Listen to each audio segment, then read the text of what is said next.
Hi, I'm Rob. And I'm Rob. And this is Ask Rob and Rob. Welcome to Ask Rob and Rob, the show where we answer your property questions. This week we're helping out a couple of listeners who've got very timely and important questions around the current situation. So we'll hear from them and do our best to give them answers in just a sec after a quick recap of how to get your own question in. Yeah, you can leave us a voicemail by calling in on 013 808 0035, or you can go to our lovely shiny website and go to propertyhub.net/ask. Super simple to do, and that's exactly what our first guest on this week's episode has done. Over to Luke. Hi, Rob and Rob. This is Luke Newman from Essex. I recently listened to your podcast regarding coronavirus and should I pull out of my deal. And you described the different scenarios, and one of them, which is the current situation I'm in, where I'm at the point of being able to exchange and complete. However, the whole chain's agreed to delay for the time being. But one of the scenarios that I'm thinking about is, rather than actually pulling out and going for a new deal, is actually renegotiating on the purchase price. So it'd be interesting to find your thoughts and if that's something that you've commonly done. I guess from my perspective, the person I'm buying off can pass that reduction on up the chain. And I guess really the only loser in the whole chain will be the person at the end of that. But it would be great to keep both your thoughts on it. Thank you for the question, Luke. Well, the way I see it, you've got three options here. So you could just agree to the delay and carry on as normal. You could pull out completely, or you could stay in on the condition that they reduce the price. For me, what you do here relies on a few different things. The first is how you feel about the deal. Is this a really good deal that you've got yourself here? Or is it a bit more borderline? Is it one of those deals that you do when times are good, but then you revisit it when you're feeling a bit more negative and start picking holes in it? Or is it something that you're really excited about? That's the first factor. The second is how you feel about the future of the market, both short term and long term. And that, of course, is only going to be an opinion because no one knows what's going to happen in the future. And the third is what feels right to do. So you could say, well, I agreed to pay this price for the property. If circumstances have changed in the meantime, that's my problem. I've already made the commitment, even if I haven't done legally. If you did try to renegotiate, you certainly would not be the only person in the country doing that right now. A lot of people will be trying to revisit prices, either because they're nervous or because it's an excuse for them to try their luck. Is that the right thing to do? I'll leave that up to you. But for me, the key factor here is the deal itself. How will you feel in a few months' time when things are somewhat back to normal and you've lost the deal, either because you've walked away or because you've tried to hardball it and the vendor has said no? If you'd be fine with that, bearing in mind that you'd have lost the money that you've already put into it as well, then the stakes are pretty low.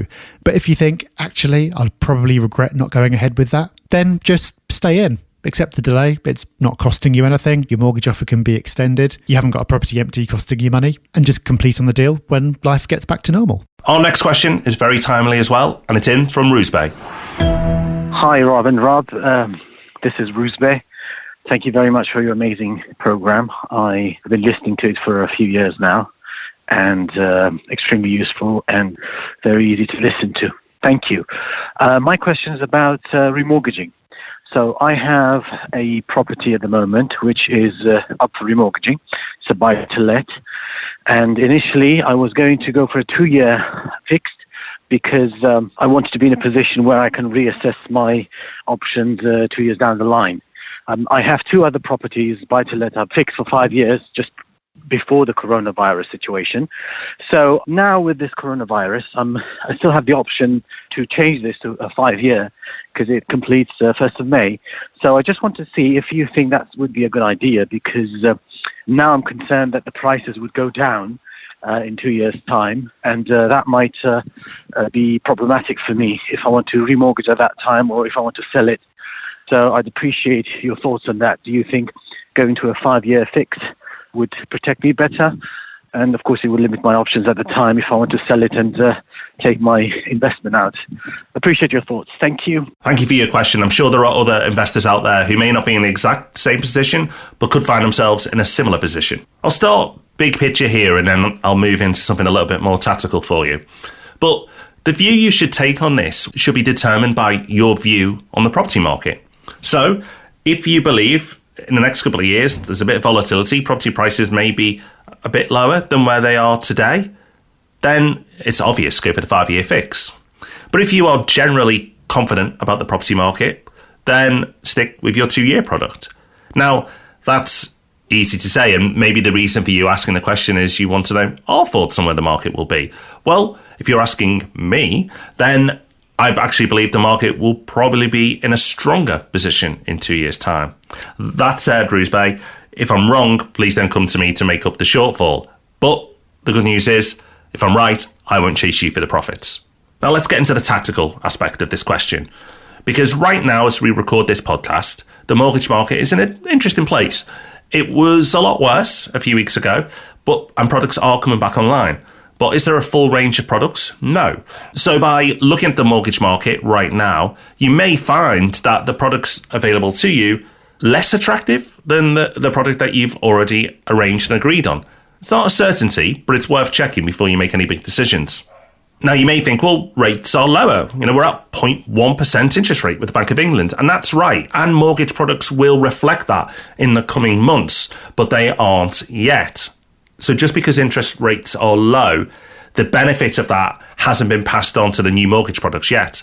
Which leads me into my final point on this, is where do you think mortgage products will be in 2 years? That could also influence your decision. You could be looking at products with higher rates in 2 years. Will interest rates be higher in 2 years than 0.1? Again, I think yes. But does that mean your product will be more expensive in 2 years? I'd actually say no. And again, the reason for that is if interest rates are, say, at 0.5% in 2 years' time, then your mortgage product could be cheaper than what you're looking at now. So I appreciate there's a lot of options here, and you have to make some decisions. And it will come down to your view on the market. You can listen to people like myself, who will give you an opinion on where it'll be in 2 years. But ultimately, this is your decision. And if the profits come in, that's because of the decision you made. And if you make the wrong decision, that's on you too. But the fact that you're going through this process, acquiring different knowledge and opinions and information, I'm sure you'll make the right decision for you. But Rob, what do you think? In 2 years, where are we going to be? So Luke and Roosbay, thank you for your questions. I hope we've helped you out there and maybe not told you what to do, but given you a way of thinking about the decision you might want to make. If you'd like to send in a question of your own, please do. You just have to go to propertyhub.net/ask or give us a call on 013 808 0035. And once you've done that, sit tight and wait for Thursday when we'll be back with another episode of the Property Podcast. So we'll see you then. Bye-bye. Bye-bye.